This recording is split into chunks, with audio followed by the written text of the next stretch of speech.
books that I read in 2021.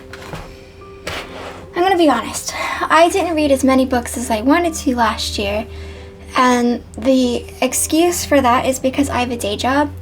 However, I did read some books, and I'm going to go over the few that I read and left a review for, which if you want more extensive reviews, check out my website, Green Fern Coven. I will link it down below.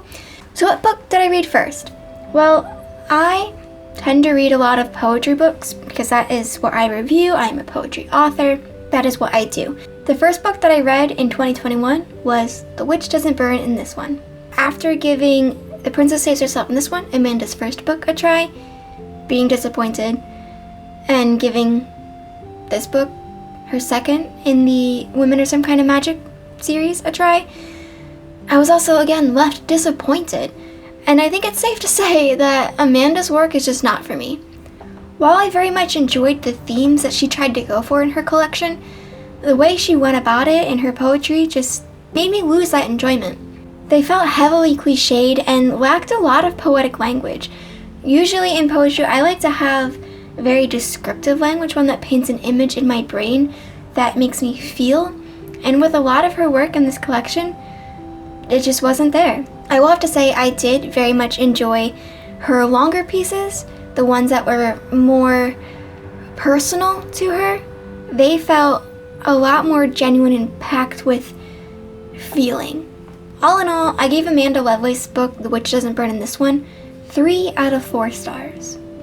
The next book I read this year was Chameleon Skin by Brianne Weber.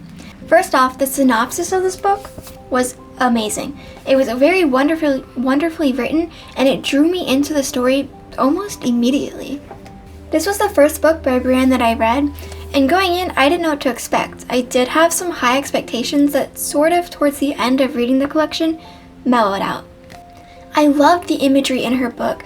She not only painted a picture, but she let me live in that scene even if just for a brief moment. Yet I still found myself a bit bored towards reading the end of it. To me, it felt as though Brianne's theme and idea of working poetry through her mental health limited her very much in her writing. Oftentimes, I had thought to myself, wait, didn't I read this same poem only pages before?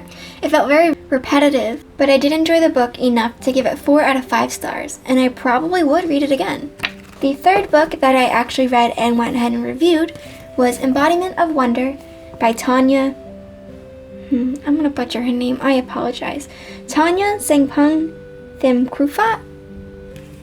I'm linking all these books down below, and their longer review versions. Embodiment of Wonder was a very short read, very short read. It's actually stapled. The poems inside, although soft and positive, they really focus on how to work your way through some of the tougher struggles of life, like mental health and body image or body struggles. So this was a very beautiful book to read. Unfortunately, as always, I had some cons, and those were poem diversity. The poems all had the same style and same format with the same message, and after a while, they all kind of blended together. I would have loved to see different formats and a little bit more poetic language, but overall, this book was quite the read, and I liked it. I gave it 4 out of 5 stars. Moving on to the books that I did read and did not leave an extensive review for. First off,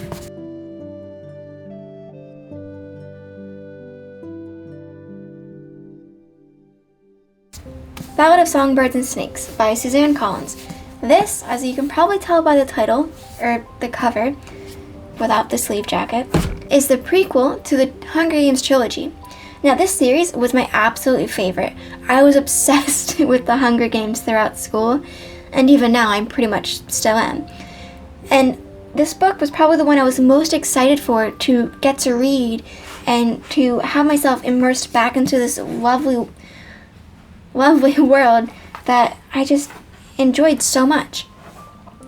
Unfortunately, although I enjoyed the connections and having questions answered from the trilogy in this book. It felt too fast-paced. That could have been because I read it in 1 to 2 sittings, but I'd give it 4.5 stars out of 5. Very beautiful book. Both cover. I love gold foiling. And out. Another book that I read this year was The Bell Jar by Sylvia Plath. This was my first work of Sylvia's that I've ever read. And I have to admit, a friend of mine adores Sylvia Plath and The Bell Jar. So I went into this book having high expectations. And my God, were they met and exceeded. I loved the language that Plath used. I loved the story that she told. It was beautiful. And oftentimes than not, I had to tear myself away from reading it, which is a good thing. Except I read it while at work, so I had to be paying attention to my day job, but instead I just wanted to stay immersed in this wonderfully written story. So out of 5 stars, I gave it 5. I would definitely read it again and recommend. And that's it for the books I read in 2021. I'm hoping that in 2022, I will be able to have more time to read more books and honestly to review more books. I love reviewing books. It's fun, it's enjoyable, and it can help the author very much. With that, thank you for watching. Feel free to subscribe if you want, turn on notifications, and hit that like button. I hope to have more book-related content out soon, and maybe a couple other surprises, so stay tuned. Bye!